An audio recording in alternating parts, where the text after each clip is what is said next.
Halo Sobat Esgan, selamat siang, Assalamualaikum.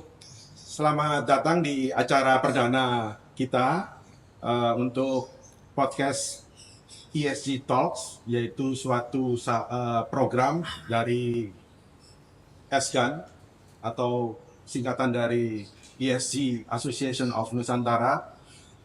Dan kali ini bersama saya Yuda, saya sendiri adalah Sekretaris Jenderal dari Esgan. Kita mau bincang-bincang santai nih dengan dua orang tamu-tamu hebat kita. Di sini ada Pak Winston Yusuf yang duduk sebelah kiri saya. Selamat siang Bapak. Ya, selamat siang Pak. Beliau adalah pebisnis dan salah satu Dewan Pengawas dari Esgan.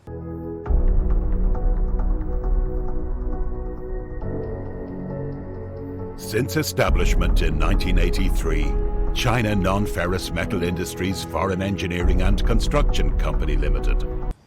Dan di samping kiri dekat saya ada Mas Jalal. Tentu bagi para penggiat ESG sudah sangat mengenal beliau. Beliau adalah memang pakarnya ESG dan beliau merupakan konsultan di mana-mana loh. Termasuk juga beliau adalah salah satu dengan pakar untuk Esgan ini. Dan topik kali ini kita akan membahas secara dasar dulu, apa sih ESG itu? Nah, kan mungkin bagi Sobat Esgan sekalian, ada yang sudah mengenal, ada yang belum.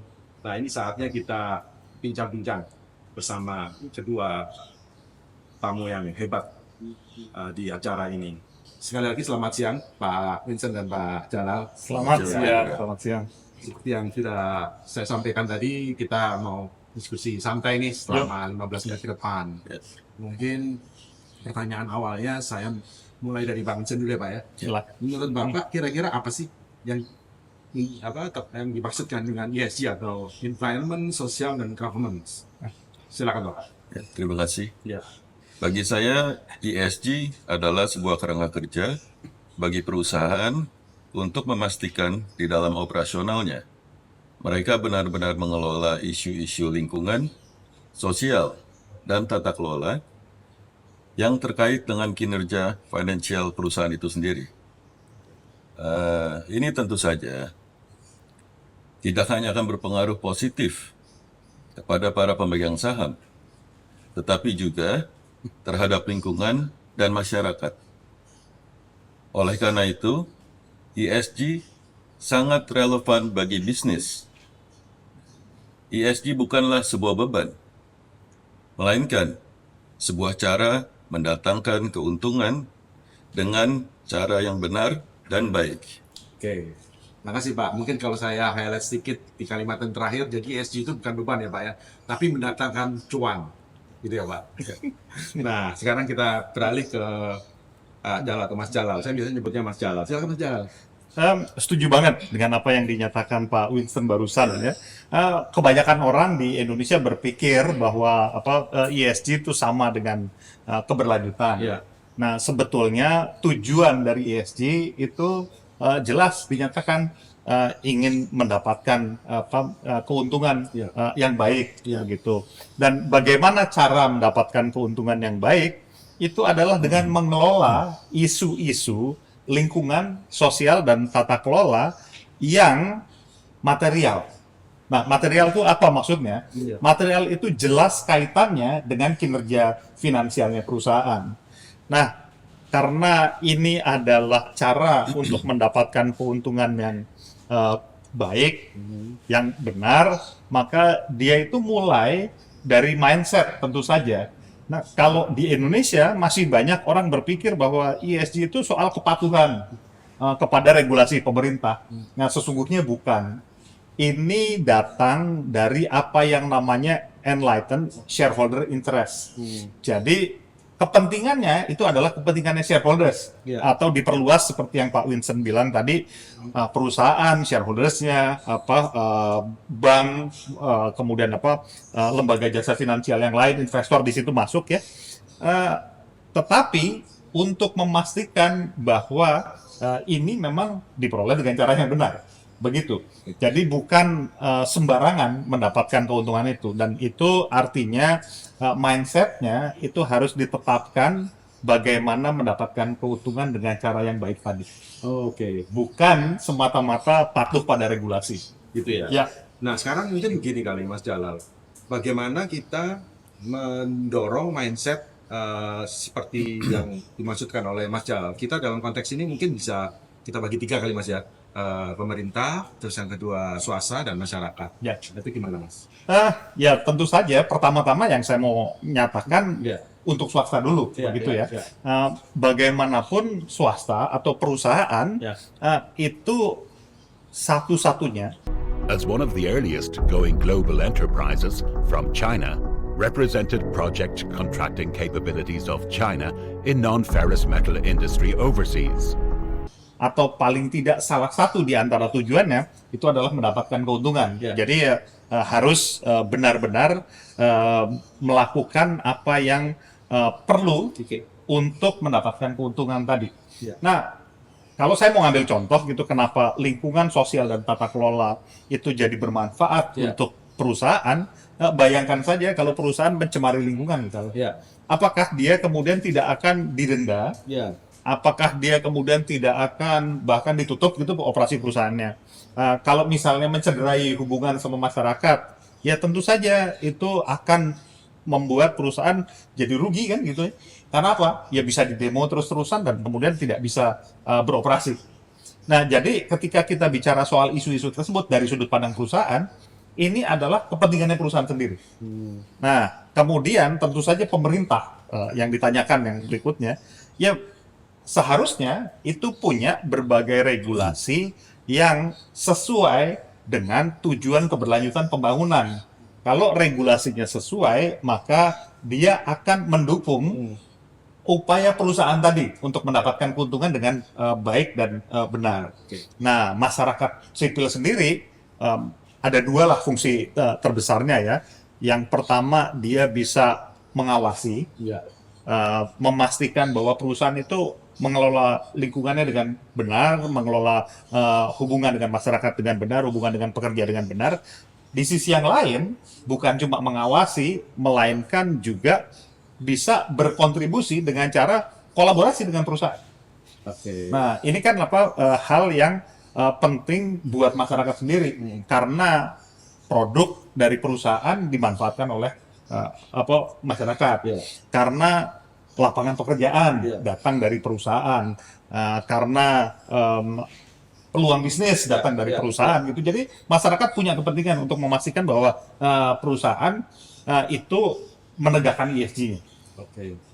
Nah, mungkin saya beralih ke Pak Vincent. Pak, tadi kan Pak Jalal sudah sampaikan nih banyak hal, khususnya dari perspektif 3 ini ya Pak, stakeholders. Ada perusahaan, swasta, ada pemerintah, dan ada masyarakat. Nah, kalau berdasarkan pengalaman dari perusahaan-perusahaan Bapak nih, kira-kira terkait dengan ESG ini sudah sejauh mana, dan harapan Bapak, kalaupun memang ini harus ada regulasinya, itu seperti apa Pak?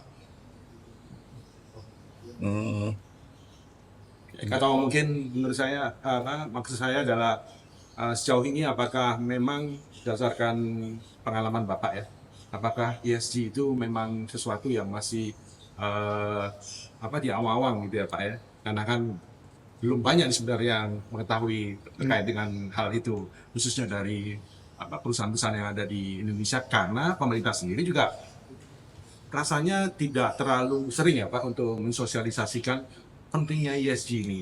Padahal di luar sana pemahaman ESG ini udah termasuk berkembang jauh. Jadi mungkin kita ingin dengar nih dari pengalamannya Pak Vincent sejauh ini Pak. Apakah memang dari bisnis Pak Vincent sudah mulai mengarah ke ESG? Kalau iya seperti apa? Kalau belum, dan itu kenapa gitu kan Pak? Nah, mungkin itu aja Pak. Jadi kalau dari mungkin perusahaan-perusahaan yang kita ada, Ya. kita belum benar-benar menerapkan ESG dengan benar. Oke. Kalaupun ada hanya sedikit sekali. Oke. Nah, Mungkin kenapa seperti itu adalah karena memang ya mungkin dari pemerintahan sendiri sekarang belum ada mungkin regulasi atau patokan yang benar atau sesuai yang seharusnya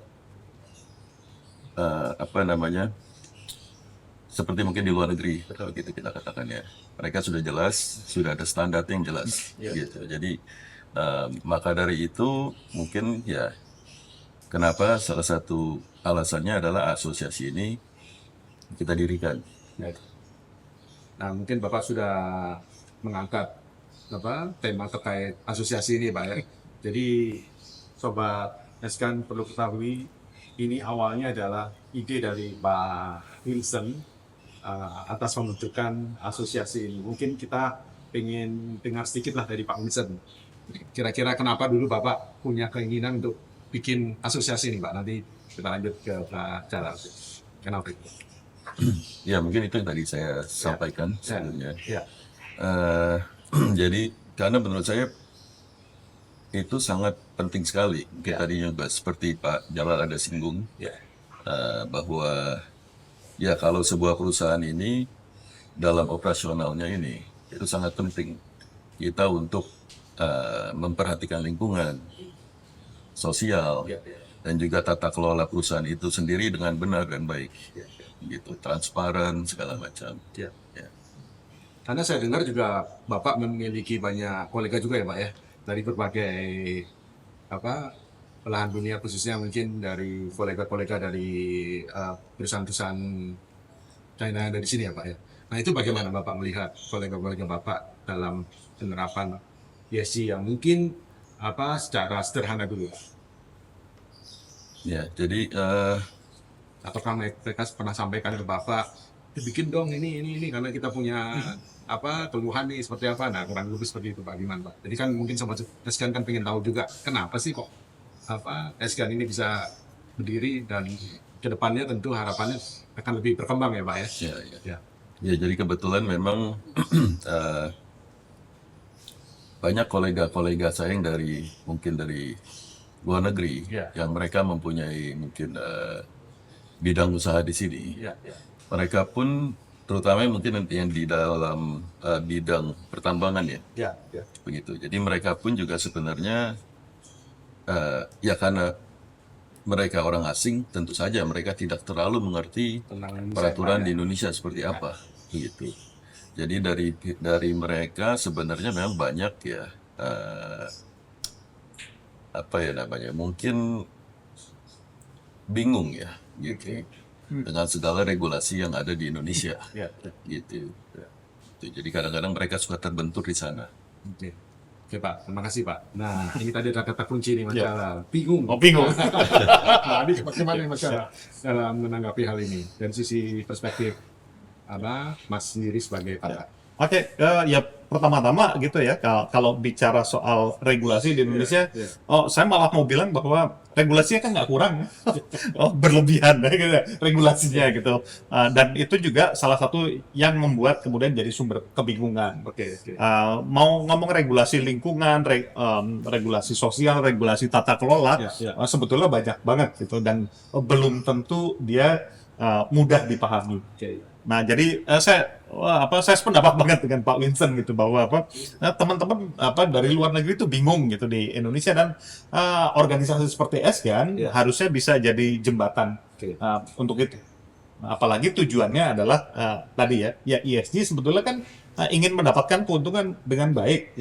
Kalau memahami samudera regulasi aja kesulitan, bagaimana mau mendapatkan keuntungan dengan baik kayak gitu. Berarti ini seperti sumber pendapatan baru bagi perusahaan atau bagaimana, Pak Mas Jalal? Oh iya, banyak yang menyatakan demikian. Bisa dibayangkan begini saja gitu. Kalau tadi contohnya adalah regulasi lingkungan tidak dipatuhi, perusahaan kemudian jadi bisa didenda, bahkan bisa ditutup ya. Tapi bayangkan begini, kalau peduli pada lingkungan, kemudian perusahaan melakukan investasi di efisiensi energi. Efisiensi energi tentu saja akan menurunkan biaya energi. Biaya energi turun berarti itu sumber keuntungan buat perusahaan. Hmm, Kalau mau yang jangka lebih panjang, Ya. tentu saja ya transisi ke energi terbarukan, Hmm. karena dalam jangka panjang energi terbarukan akan lebih menguntungkan buat perusahaan juga. Dan seperti yang saya bilang tadi, ini keuntungannya bukan cuma untuk perusahaan, Ya. melainkan untuk para pemangku kepentingannya juga. Dan ini kembali lagi ke pernyataannya Pak Winston di Ya. depan. Ini bukan cuma buat perusahaan, Ya, ya. tetapi juga buat pemangku kepentingan. Betul. Tadi juga menarik nih, Pak Mas Jalal, Pak Winston juga sudah sampaikan, ESG ini nggak murah, Mas. Pakai perusahaan. Nah, itu bagaimana? Ya. Apa menurut tanggapan Mas Jalal atas hal ini? Ya, sama dengan inovasi begitu ya. Kan ada di depan tentu saja ada biayanya gitu. Oke. Ya, tetapi kita tidak bisa melihat biaya itu sebagai sesuatu yang akan dikeluarkan kemudian tidak ada pengembaliannya. Oke. Saya kira tadi Pak Winston juga menegaskan ya ini kan investasi ya gitu. Ya, ya. Jadi ya kalau mau melakukan pengelolaan lingkungan dengan benar ya ada investasinya, Oke. tetapi tadi hasilnya perusahaan akan mendapatkan misalnya efisiensi energi. Kemudian untuk pengelolaan hubungan dengan masyarakat ya tentu saja ada biayanya, tetapi pengelolaan tersebut kemudian kan mendatangkan keuntungan dari keamanan Ya. atau harmonisnya hubungan antara perusahaan dengan masyarakat. Jadi itu menguntungkan juga. Baik. Nah, saya juga tadi mendengar dari Pak Winston, bagaimana Mas memulainya? Apakah mulai dari laporan sustainability atau kayak apa? Ya, itu pertanyaan menarik itu kalau bagaimanapun laporan itu sebetulnya kan di ujung gitu ya. Ya, Kalau mau mulai sebetulnya nanti kita bisa bicarakan panjang lebar. Ya. Tadi yang saya bilang mindset, Ya, ya. tetapi mindsetnya diwujudkan dalam uji materialitas. Ya, ya. Isu-isu material apa yang perlu banget diurus oleh bisnis saya. Nah, Ya. itu yang pertamanya begitu. Ya, ya. Itu yang pertama. Pertama, Ya. nah, menjawab dari menanggapi dari apa yang disampaikan oleh Mas Jalal, kalau dari sisi Bapak sendiri sebagai pebisnis, apakah memang itu memungkinkan untuk diraih ataukah memang membutuhkan waktu, Pak, untuk bisa mewujudkan praktek-praktek ESG yang ada di perusahaan? Mungkin Bapak bisa mewakili semua pebisnis yang ada di Indonesia ini, Pak. Walaupun memang ada beberapa perusahaan ya Pak ya, di sini yang besar-besar sudah memulai, khususnya yang TBK Pak. Kalau TBK memang mereka diharuskan ya Pak ya membuat laporan itu. Tapi yang enggak, yang bukan belum TBK kan bukan berarti mereka tidak ada keharusan untuk menerapkan ESG, dan belum tentu dicerminkan melalui laporan yang namanya laporan sustainability yang mungkin nanti kita bisa bahas di podcast yang berikutnya. Nah, bagaimana menurut Pak? Ya, jadi pasti kalau untuk implementasinya kepada sebuah perusahaan itu pasti akan butuh waktu. Ya, ya. Tapi itu mungkin tadi seperti Pak Jalal katakan ya, itu adalah sebuah investasi, Oke. gitu. Jadi jangan dianggap sebagai sebuah beban. Ya. Dan ya itu bisa diterapkan. Artinya memungkinkan lah ya, tapi tergantung pada kondisi dan situasi yang dihadapi oleh perusahaan-perusahaan itu ya Pak ya, baik di dalam negeri maupun di luar negeri gitu ya.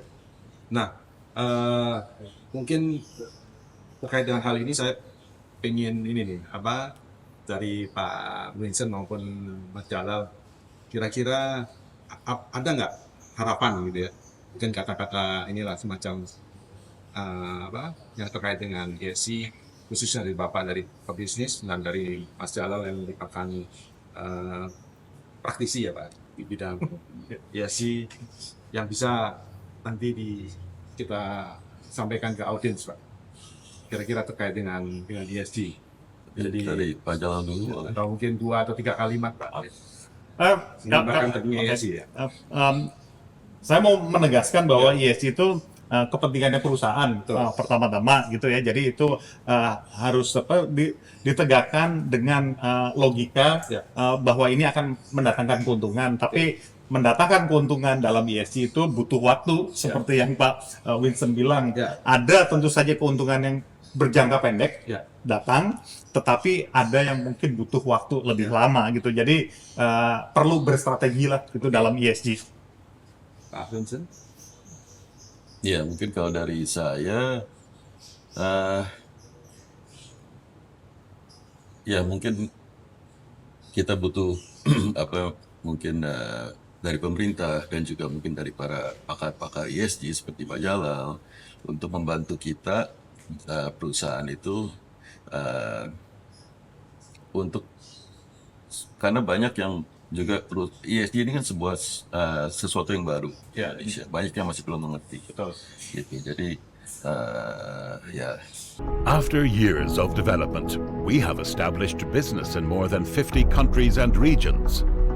NFC has now become a reliable brand in the international non-ferrous metal industry. Semoga dari pemerintah, dari para pakar dapat membantu kita semua perusahaan-perusahaan untuk supaya kita dapat menerapkan ESG yang benar dan baik. Amin ya Pak. Itu harapan kita semua. Bukan tidak. Aku bukan hanya dari Pak Vincent. Nah ini yang terakhir Pak. Kira-kira kata-kata mutiara apa nih buat SK? Nanti dilanjutkan oleh Mas Jalal. SK kan karena baru dibentuk. Jadi buat sobat SK, SK ini sendiri baru didirikan di Maret 2025 dan harapan kita itu sangat besar. Gimana Pak? Kalimat pendek aja Pak. Mungkin saya rasa pencapaian tertinggi bagi sebuah perusahaan adalah apabila perusahaan itu dapat meningkatkan keuntungannya, yang dimana pada saat yang bersamaan sejalan dengan lingkungan, dengan sosial, dengan tata kelola yang baik. Setuju banget. Ya. Kalau buat saya, Ada, Mas. karena ini SGAN, Iya. saya berharap organisasi ini benar-benar bisa membantu perusahaan-perusahaan yang menjadi anggotanya, kemudian apa yang secara umum di Indonesia untuk mencapai apa yang Pak Vincent inginkan. Oke. Oke, baik Pak. Pak Vincent dan Mas Jalal, terima kasih atas acara podcast ESG untuk edisi perdana ini. Dan setelah kita dengarkan kata-kata mutiara dari kedua tokoh tamu kita ini, maka saya akhiri terlebih dahulu di acara perdana podcast ESG Talks. Terima kasih buat rekan-rekan semua dan sampai jumpa di acara podcast ESG Talks berikutnya. Selamat siang.